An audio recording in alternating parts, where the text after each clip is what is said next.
You're probably wondering how these guys are still alive after all the dangerous situations they've been in. From getting beat down and punched in the face, to getting guns pulled to their heads, their luck and composure get tested every single day. While some of them ended up with broken lips and scratched arms, none of them can be compared with this guy's fate.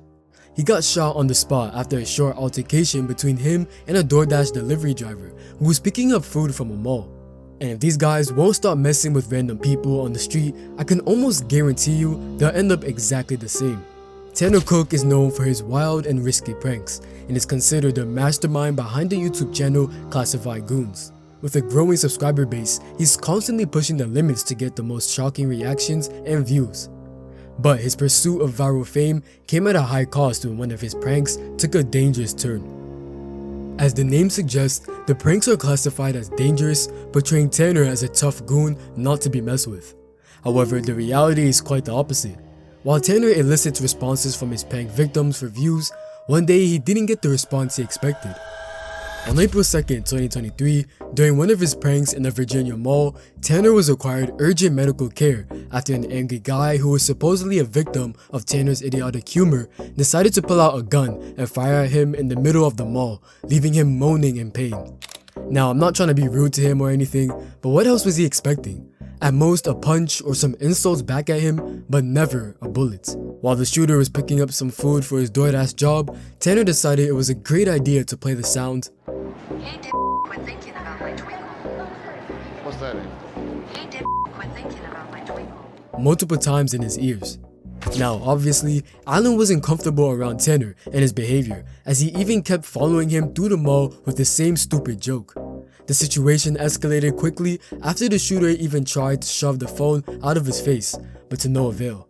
Invading someone's personal space and then refusing to quit the jokes leaves you with one option. You're going to get dealt with by a person who has been pushed too much. Funnily enough, Tanner didn't even open his mouth during the deadly interaction, but nonetheless, the man couldn't take the joke any longer and decided to turn the tables on him. He pulled out a gun like a real cowboy and fired without hesitation. He was hit in the stomach. Surviving a hit like that was nothing short of miraculous. I mean, it would have been a horrible way to go, all for recording a prank video for some views. That day, Tanner was taught a masterclass in F around and find out.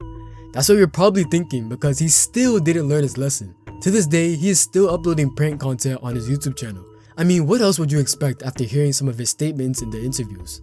Guess I'll just have to keep watching. So you'll continue to make videos? Yeah, probably. We'll see, you know? How disappointed are you about this? I really don't care. I mean, it is what it is. It's God's plan at the end of the day, so. The shooter claimed he acted in self-defense because Tanner was following him and insulting him, making him feel threatened. A jury found the shooter not guilty due to these self-defense claims. This case shows how quickly things can escalate and the serious consequences that these prank videos can have. While his mother agreed with what the judges had to say and was grateful to still have him alive and healthy.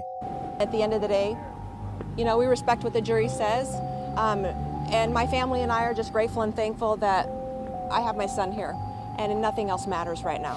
Tanner's father expressed disappointment with the jury's decision, believing the shooter should be held accountable for his actions.